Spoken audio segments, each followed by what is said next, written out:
E como vocês já sabem, eu sempre faço a abertura de uma série, né? Porque é o primeiro sábado que eu estou aqui. Sempre, em todo mês, o primeiro sábado, eu estou aqui no Country. E eu apresento a abertura da série. O nome da série deste mês é A Revelação Divina. Aqui eu não vou falar sobre Apocalipse, eu não vou falar sobre o livro de Daniel e eu não vou falar de profecias. A proposta dessa série é falar sobre a comunicação de Deus na história humana. Como Deus se comunicava com o ser humano no Éden, depois do Éden, no período intertestamentário e nos dias de hoje. Então existem 4 temas, ok? O tema de hoje eu vou falar um pouquinho com vocês a respeito do Éden. Como que Deus ele se comunicava com o ser humano no jardim do Éden. O que é muito interessante é que esse tema ele é trabalhado de uma perspectiva às vezes um pouco diferente, mas dentro dessa narrativa onde nós vamos trabalhar esses 4 temas, a comunicação que Deus ele estabelece com o ser humano sempre tem o sentido de levar vida ao ser humano. Quando Deus ele se comunicava com o ser humano no Éden, a comunicação que ele produzia com o ser humano comunicava a vida a ele.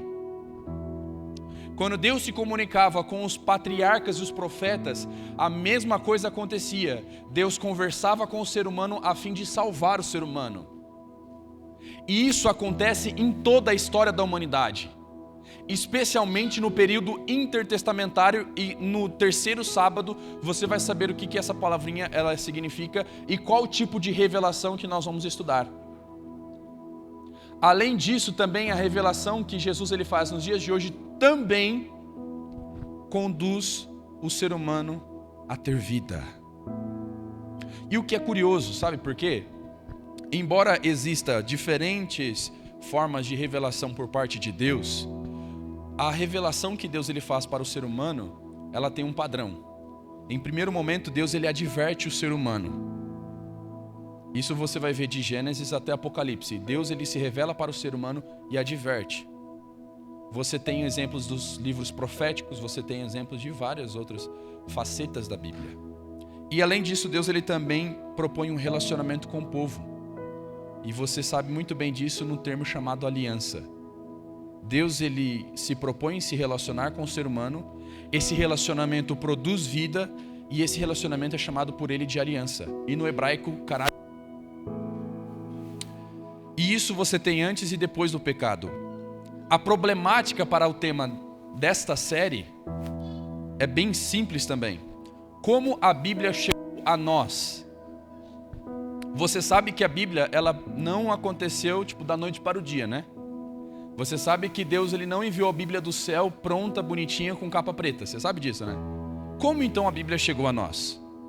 E por que eu preciso estudá-la?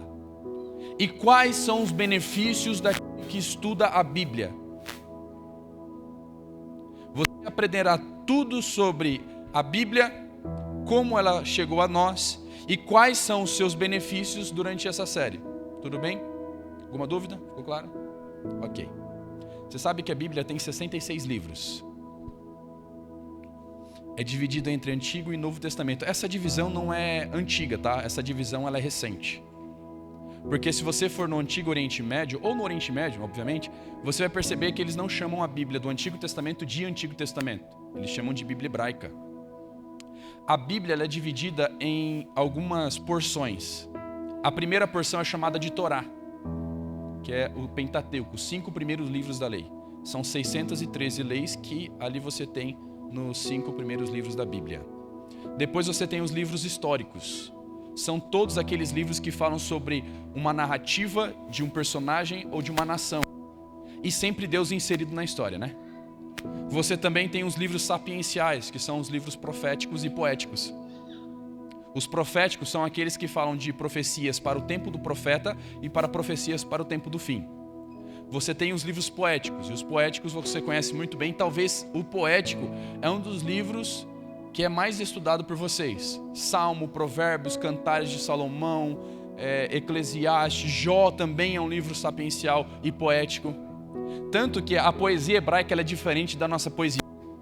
Se você pegar ali o livro de Jó, você só tem perguntas reflexivas, não tem perguntas com respostas. É o tempo todo Jó perguntando para Deus e depois Deus perguntando para Jó. E são perguntas que não demandam de respostas, são perguntas reflexivas.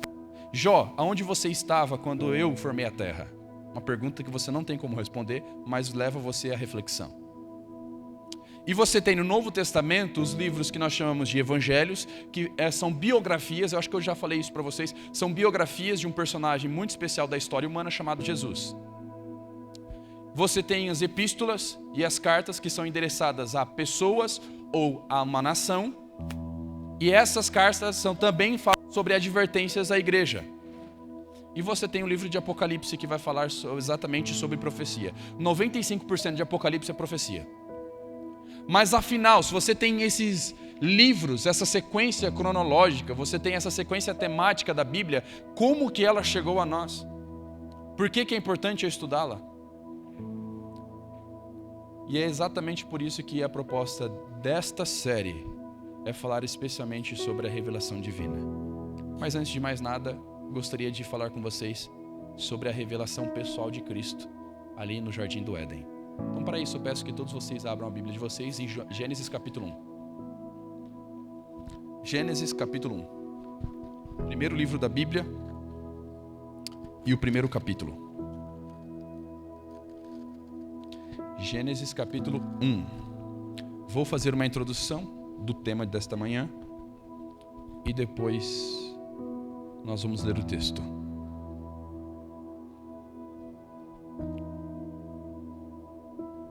Gênesis capítulo 1.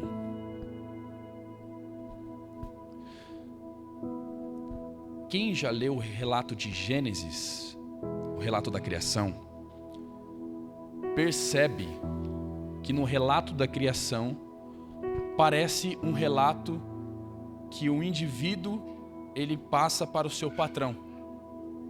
Sabe aquele relatório que ele está passando para saber a produtividade da empresa, essas coisas? Parece a mesma coisa.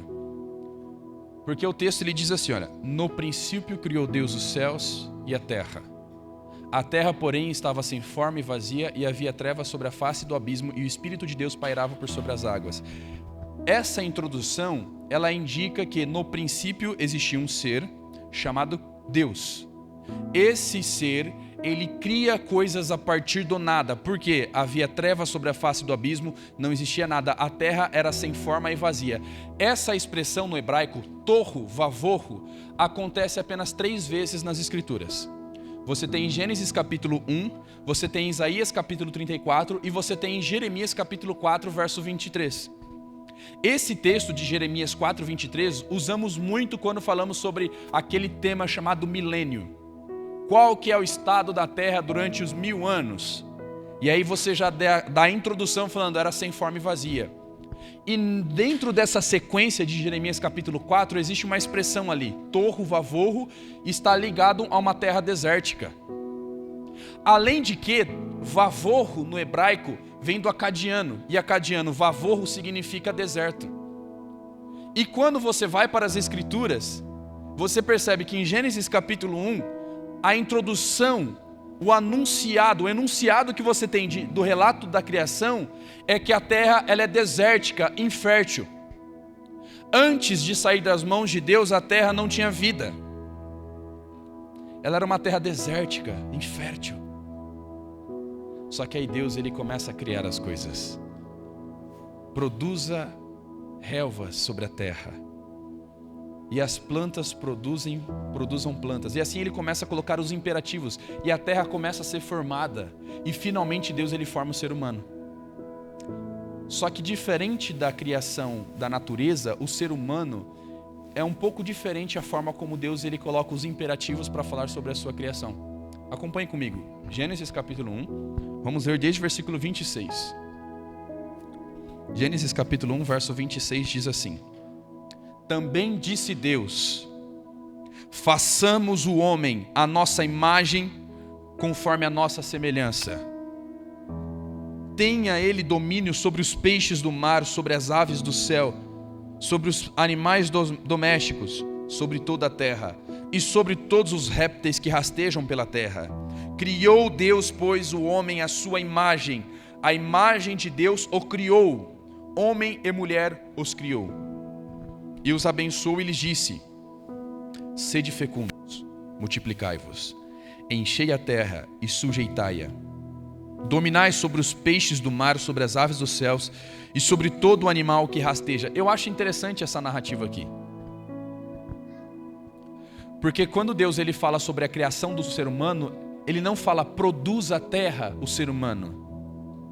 O imperativo aqui, ele indica uma experiência divina. Façamos. Deus ele não pede para o ser humano vir à vida. Deus ele faz o ser humano vir à vida, não é isso? Façamos o homem conforme a nossa imagem e conforme a nossa semelhança.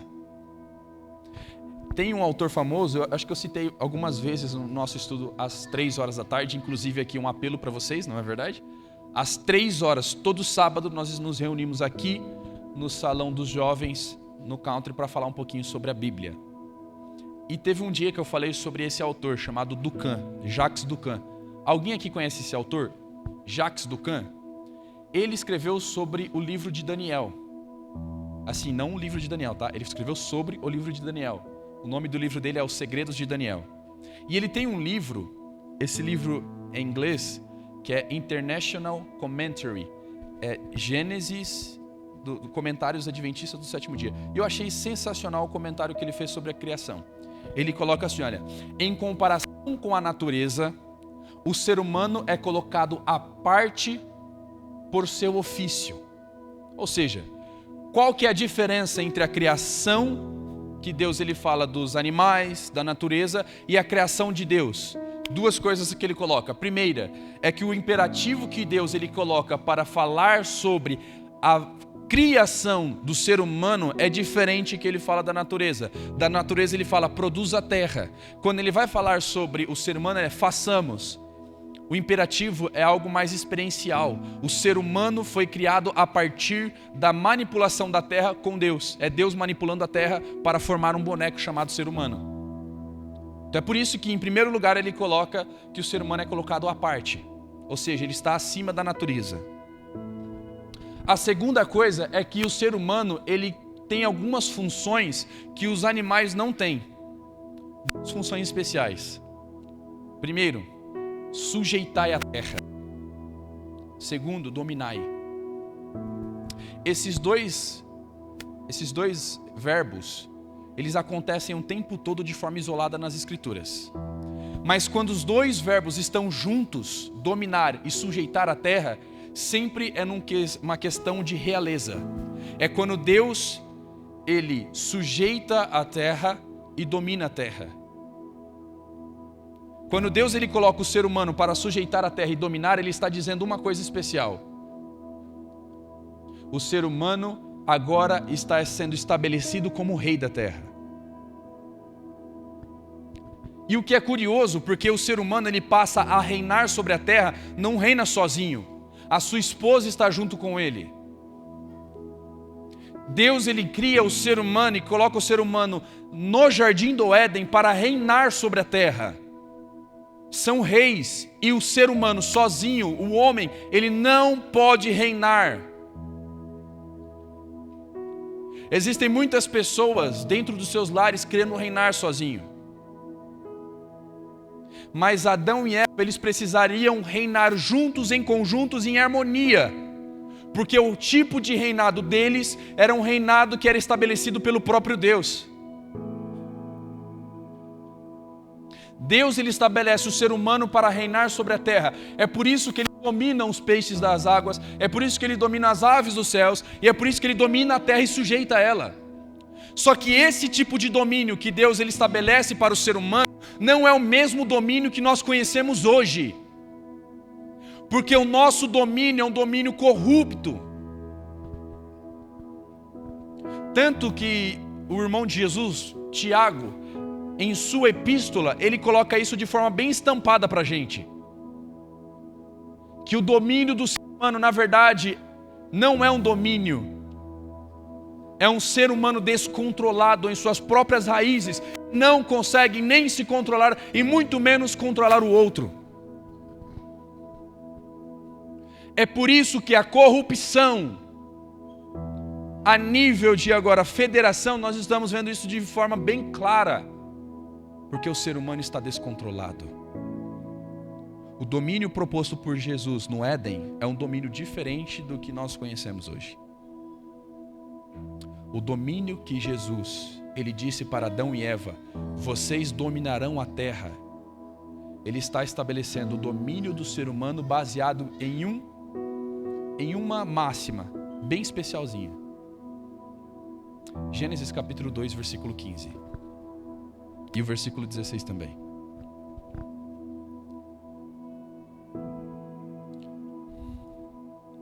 Gênesis capítulo 2.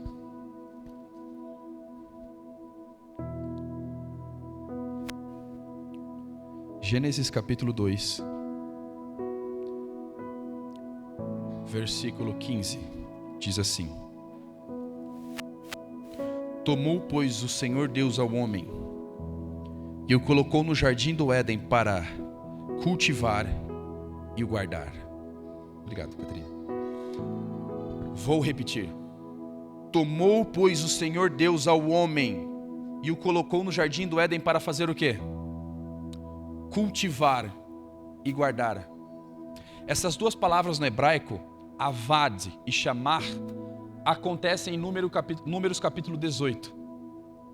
Em Números capítulo 18 e no capítulo 3, você tem ali, quando Deus ele estabelece um ser chamado sacerdote, que ele cuida do santuário. O sacerdote, ele foi levantado e estabelecido por Deus para cultivar e guardar o santuário.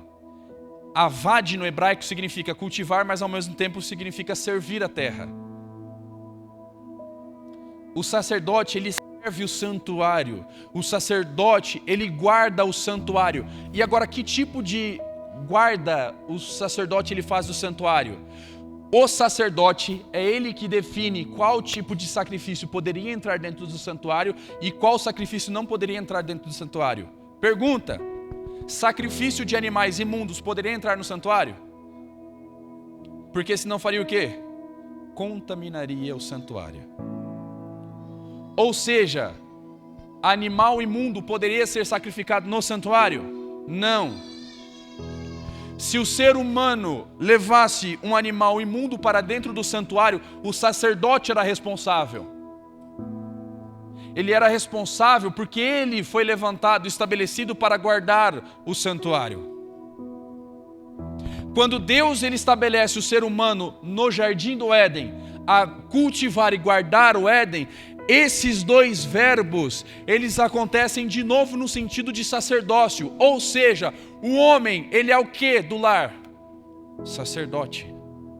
Assim como Adão, ele era o sacerdote do lar, o homem é levantado para ser sacerdote. Agora deixa eu perguntar uma coisa bem especial para vocês. Quando o homem não cumpre o seu dever de sacerdócio dentro do lar, o que acontece? Acontece o descontrole. Adão, ele foi levantado para não permitir que coisas externas entrassem no jardim. E parece que o autor de Gênesis está dando para a gente alguns insights de que alguma coisa poderia entrar, não é? Porque guardar no hebraico tem um tenso de responsabilidade. Adão, ele foi chamado para ser responsável e se responsabilizar para que nada interferisse a vida no Éden. Porque quando Deus ele cria a vida, ele queria que a vida tivesse continuidade eterna. Ou seja, quando Deus ele pede para Adão domine a terra, ele está falando guarde o Éden para que a terra sobreviva na sua maior completude e, obviamente, na sua perfeição. Eu não quero que você permita que a maldade externa entre no jardim e interfira na continuidade da vida dos animais e da sua esposa. Querido, deixa eu falar uma coisa para Você que é pai, você que é mãe, você gostaria de trazer a maldade para dentro do seu lar, sabendo que essa maldade poderia causar a morte dos seus entes queridos? Claro que não. Porque quando você tem essa responsabilidade de guardar o caminho do seu filho, você se responsabiliza em conduzir a sua vida. E quando alguém tenta atacar a vida do seu filho, você defende, não é isso? Você como um pai, você não defende o seu filho? Porque um pai não permite que a maldade chegue até a criança.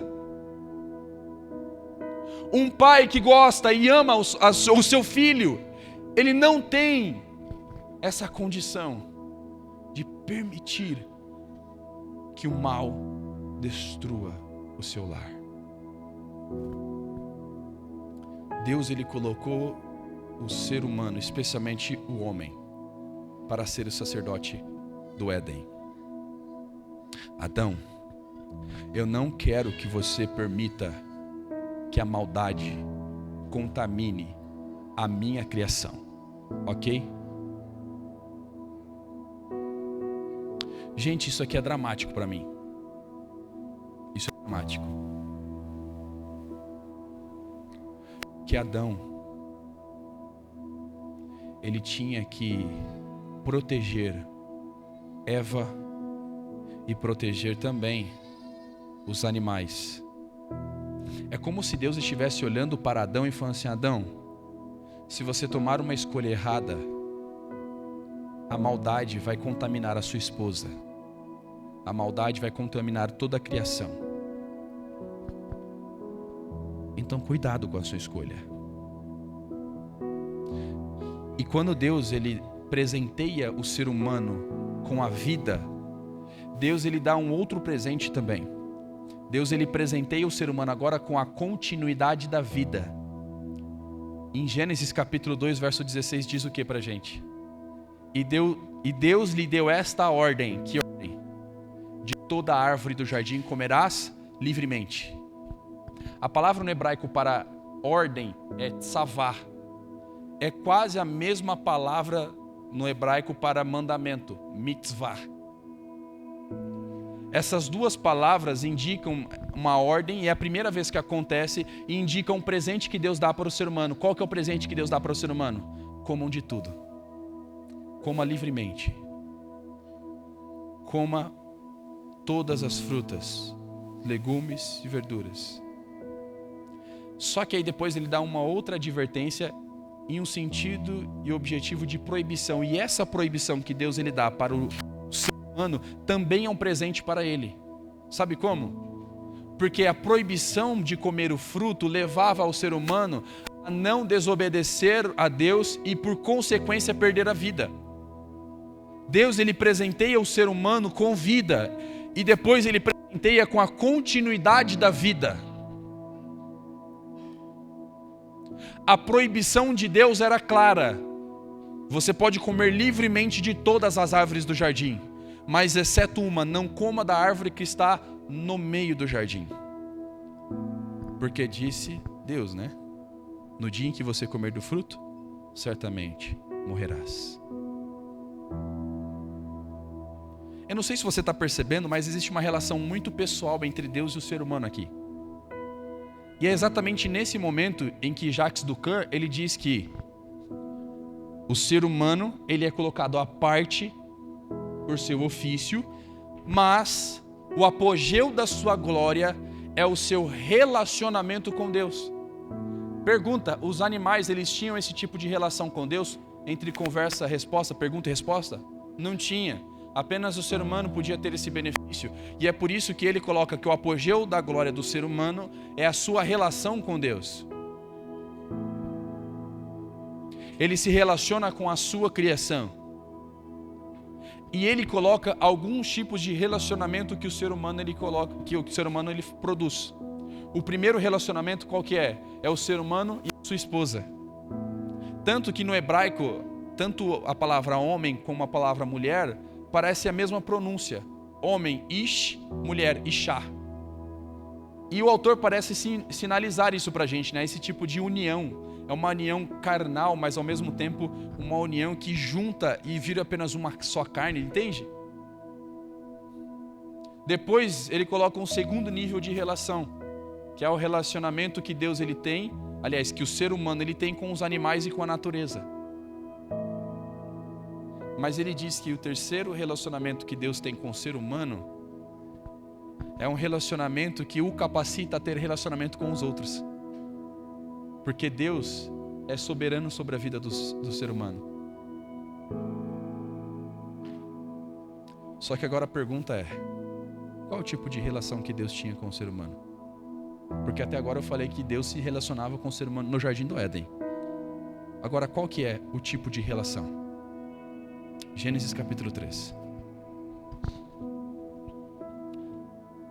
Gênesis capítulo 3.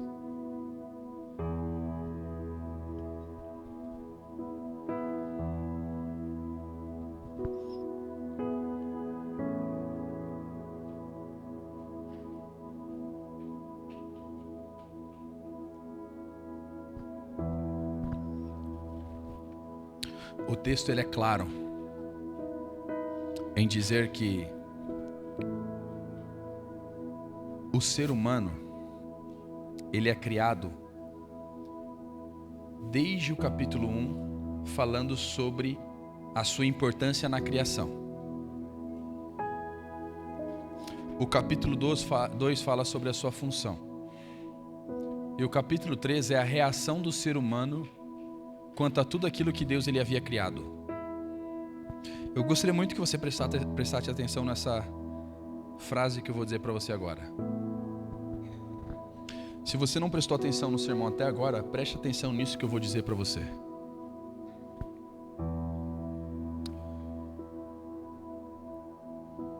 O capítulo 1 e o capítulo 2, Deus, ele cria o ser humano, ele dá um cardápio e oferece algumas funções e benefícios. A função de dominar as espécies e sujeitá-las. Deus ele dá um cardápio. Eis que vos tenho dado todo o mantimento do jardim do Éden.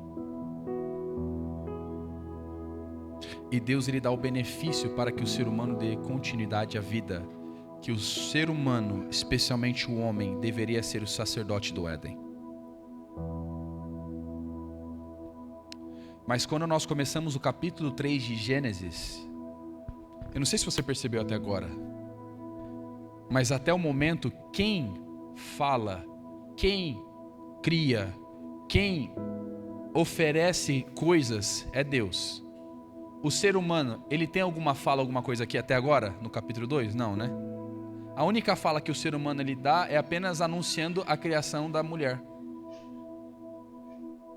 Mas quando você vai para o capítulo 3, finalmente você tem a reação do ser humano. E se você é um leitor atento, você lê o capítulo 1, capítulo 2, você fica na expectativa. Qual que é a reação do ser humano? Porque Deus ele cria o ser humano, oferece funções. Qual que é a reação do ser humano em face àquilo que Deus ele oferece para ele? Deus ele oferece tudo e presenteia o ser humano com vida. Mas a pergunta permanece: qual é a reação do ser humano? Gênesis 3, verso 1 a 4 diz assim: Mas a serpente, mais sagaz que todos os animais selváticos que o Senhor Deus tinha feito, disse à mulher: É assim que Deus disse: Não comereis de toda a árvore do jardim? Respondeu-lhe a mulher: Do fruto das árvores do jardim podemos comer. Mas do fruto da árvore que está no meio do jardim, disse Deus: Dele não comereis, nem tocareis nele, para que não morrais. Então a serpente disse à mulher: É certo que não morrereis. Você tem agora a inserção de um personagem na narrativa, chamado serpente. Se você conhece bem a Bíblia, você sabe que a serpente representa o mal. Tanto que alguns escritos acadianos, datados a 2.200 anos antes de Cristo, apresentam o mal como sendo uma simbologia de uma serpente. Ou seja, uma serpente sempre representa o mal.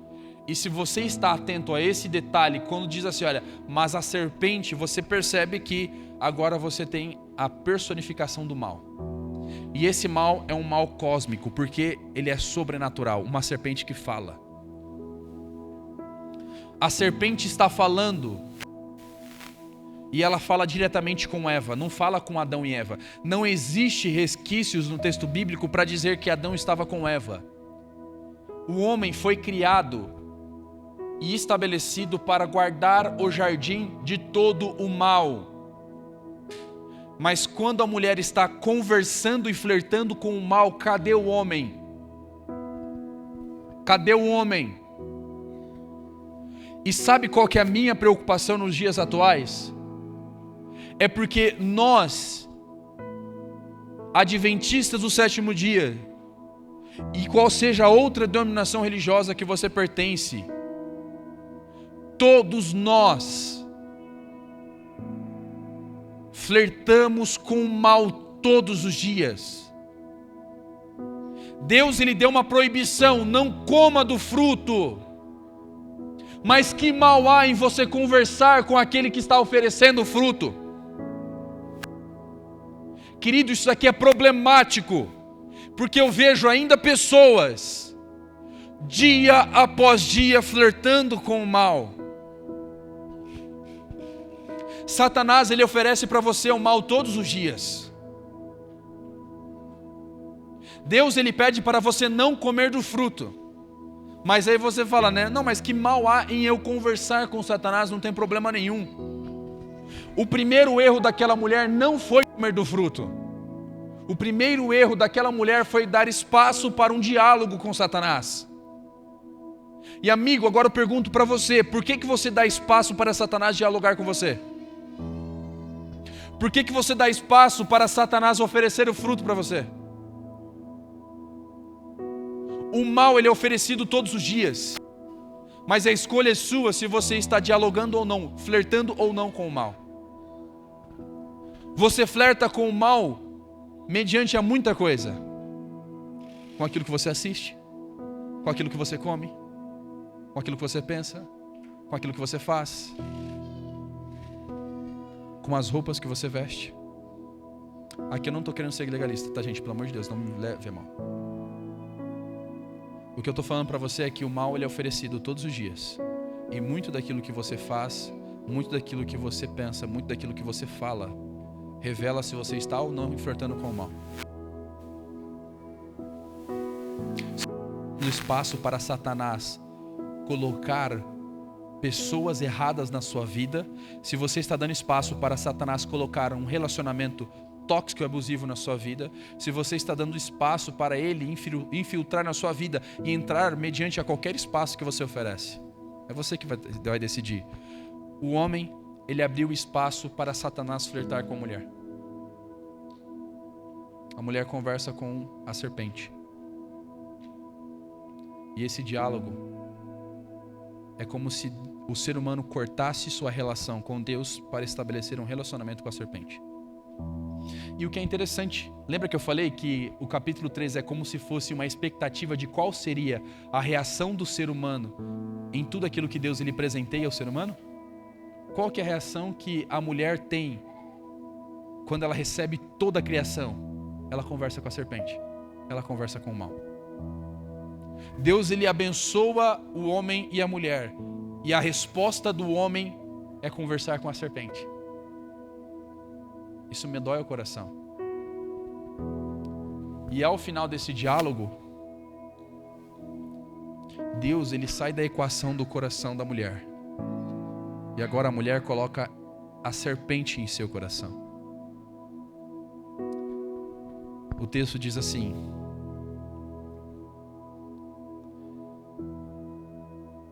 Deus sabe em que no dia em que dela comerdes, se vos abrirão os olhos, e como Deus, sereis conhecedores do bem e do mal. Pergunta rápida: quem queria ser como Deus? Satanás. E quem era semelhante a Deus? O homem e a mulher. Qual que é a sugestão da serpente? Você será como Deus. Mas eles não eram. Porque a oferta de Satanás não era a imagem e semelhança de Deus no sentido de função. O ser humano domina a terra. Não. Fica tranquilo, porque você vai dominar tudo com o seu poder. Você vai ser como Deus. Você vai conhecer todas as coisas. Deus, ele está mentindo para você. E a mulher aceita. Qual que é a primeira reação do ser humano quando descobre que eles estavam nus? Vamos colocar assim, né? Eles sentem vergonha. E o que eles fazem? Em primeiro lugar, eles produzem vestimentas, né? Produzem vestimenta. Dá certo essa vestimenta, gente? Não dá certo. E o que acontece na sequência da narrativa? Como que nós sabemos que não deu certo essa vestimenta? Acompanhe comigo agora o versículo 8, 9 e 10. Gênesis capítulo 3, verso 8, 9 e 10. Diz assim: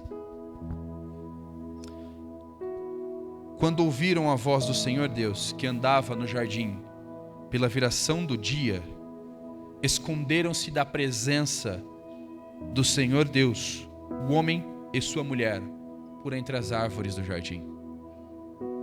E chamou o Senhor Deus ao homem e lhe perguntou: onde vocês estão? E ele respondeu: ouvi a tua voz no jardim, e porque estava nu tive medo e me escondi. Queridos, é nesse ponto que eu quero trabalhar com vocês. Deus, ele coloca o ser humano no jardim do Éden. Deus, ele estabelece funções para o homem.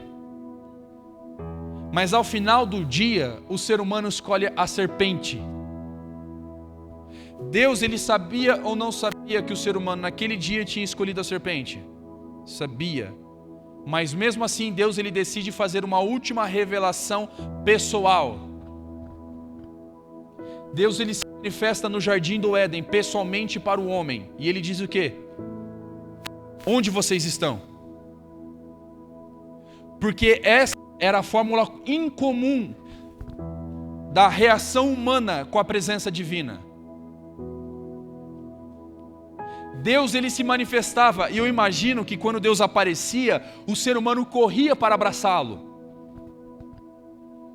Assim como um pai que chega de viagem, cansado, o filho corre para abraçá-lo porque sente saudade. Eu fico imaginando que o ser humano, quando observava Deus todos os dias, ele corria em direção a Deus para abraçá-lo. Mas após o pecado, a culpa que eles carregavam, toma uma atitude incomum. A atitude incomum é que ao invés de correr para abraçá-lo, o ser humano corre para se esconder de Deus. Porque a presença de Deus estava no Éden. Qual que era a forma de comunicação que Deus tinha com o ser humano então? Deus, ele se revelava pessoalmente para o ser humano. Pessoalmente. Deus, ele estava presencialmente no Éden. Deus, ele estava no Éden tentando estabelecer um relacionamento com o ser humano. Mas aí Deus, ele chega e pergunta: onde vocês estão? E o ser humano está escondido. Depois que Deus, ele conversa com o ser humano, eu quero que vocês prestem atenção nisso também. Esses dias atrás, na quarta-feira, eu estava numa classe bíblica ali na Central. A gente tem uma classe bíblica da ASA toda quarta-feira às 2h30. E são várias mulheres. Se eu não me engano, são 20. Nós tivemos inclusive um batismo semana retrasada. Dia 24 de julho. Semana retrasada, meu Deus. Dia 24 de julho. Nós tivemos um batismo lá. E eu conversando com aquelas mulheres, eu entrei nesse contexto aqui da desobediência, sabe? E depois eu entrei no contexto em que Deus olhava nos olhos de Adão e começava a falar sobre as consequências do pecado. Deus, ele olha nos olhos de Adão e fala assim: Adão, maldita é a terra por vossa causa. E quando eu falei isso para elas, eu comecei a chorar. Eu não entendi até o momento, porque eu estava chorando. Mas eu sei que quando eu estava chorando ali, eu comecei a falar com elas. E eu falei assim, eu fico imaginando a forma como Deus falou para Adão e a reação dele. Pense comigo.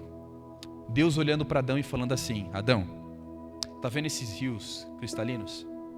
Um dia eles serão poluídos e todos esses peixes que estão sobre as águas morrerão.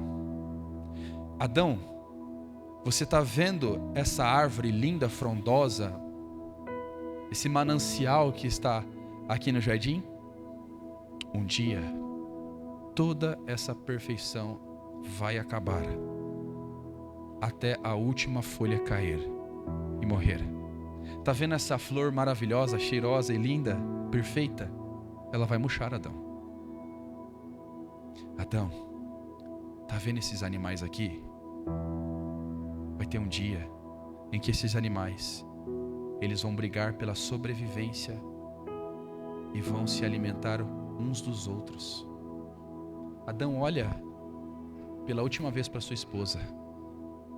Tá vendo a sua esposa linda, perfeita? Ela vai envelhecer. Um dia, Adão, a sua esposa vai morrer. Daqui a um tempo você vai ter filhos, Adão. E os seus filhos vão se matar. Um dia, Adão, essa terra aqui vai ter muita guerra. E muitas crianças serão destruídas porque você comeu do fruto. Adão, maldita é a terra por vossa causa. Aliás, Adão, é o seguinte: foi você que deu nome aos animais. Qual é o nome daquele animalzinho ali? Você pode chamar ele para mim? Claro. Adão chama aquele animal. O animal chega até Adão. Adão, eu disse que se você comesse do fruto você deveria morrer, não é?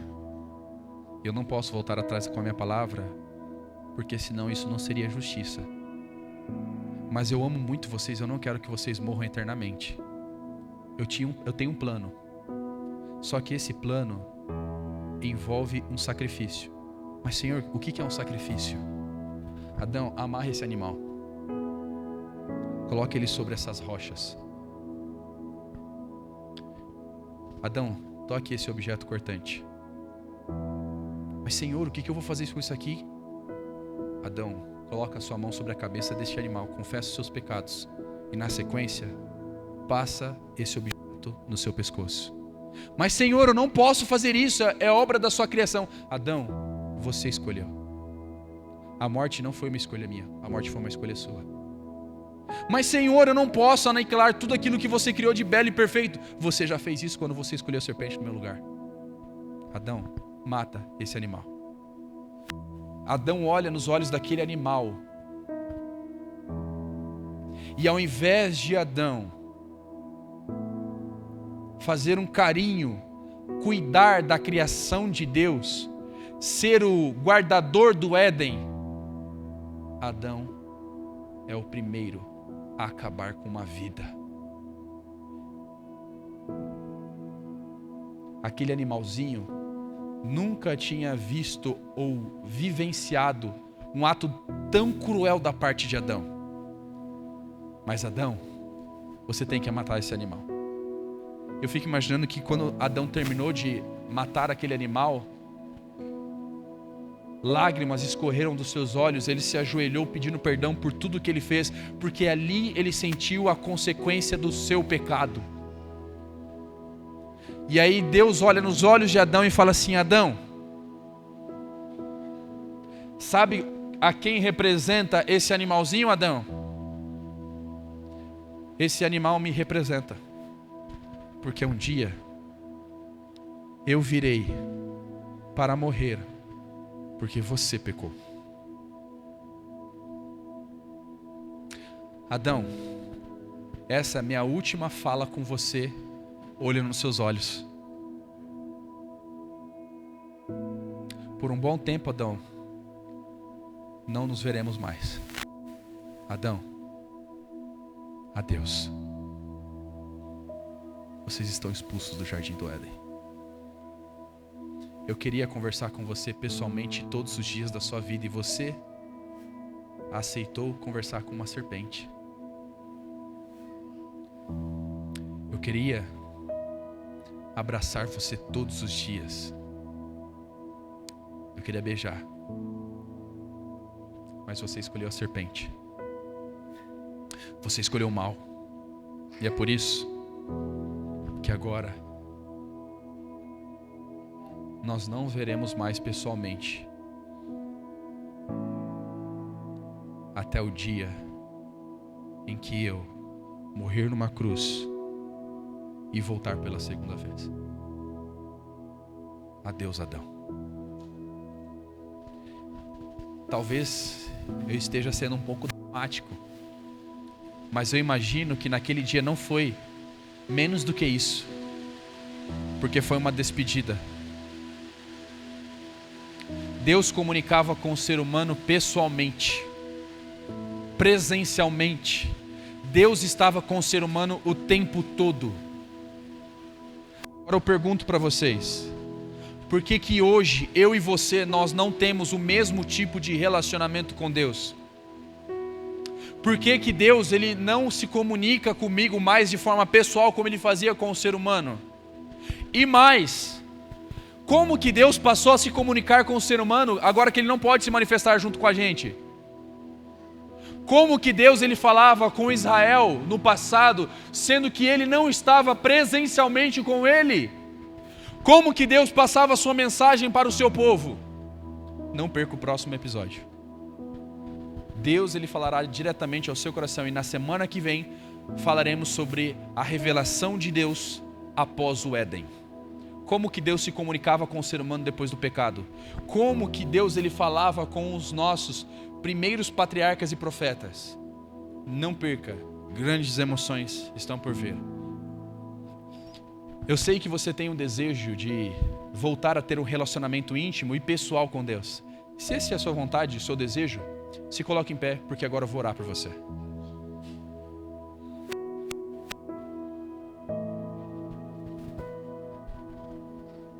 Oremos.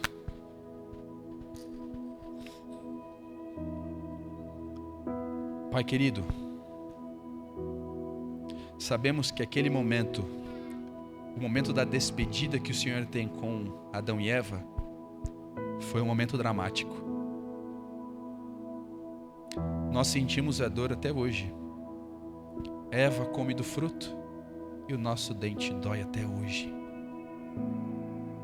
Mas Pai, nos perdoe de todos os erros e pecados. Nos perdoe por todas as vezes escolhermos fazer aquilo que desagrada a Ti. Nos perdoe por todas as vezes flertar com o mal. Nos perdoe por isso. Ajuda-nos dia após dia decidirmos entrar em um completo relacionamento com o Senhor, porque muito em breve nós estaremos juntos no céu, através de uma revelação pessoal, onde o Senhor estará comendo numa mesa junto com a gente. Ajuda-nos, nos capacita para estarmos diante daquele dia, em nome e por amor de Cristo Jesus. Amém.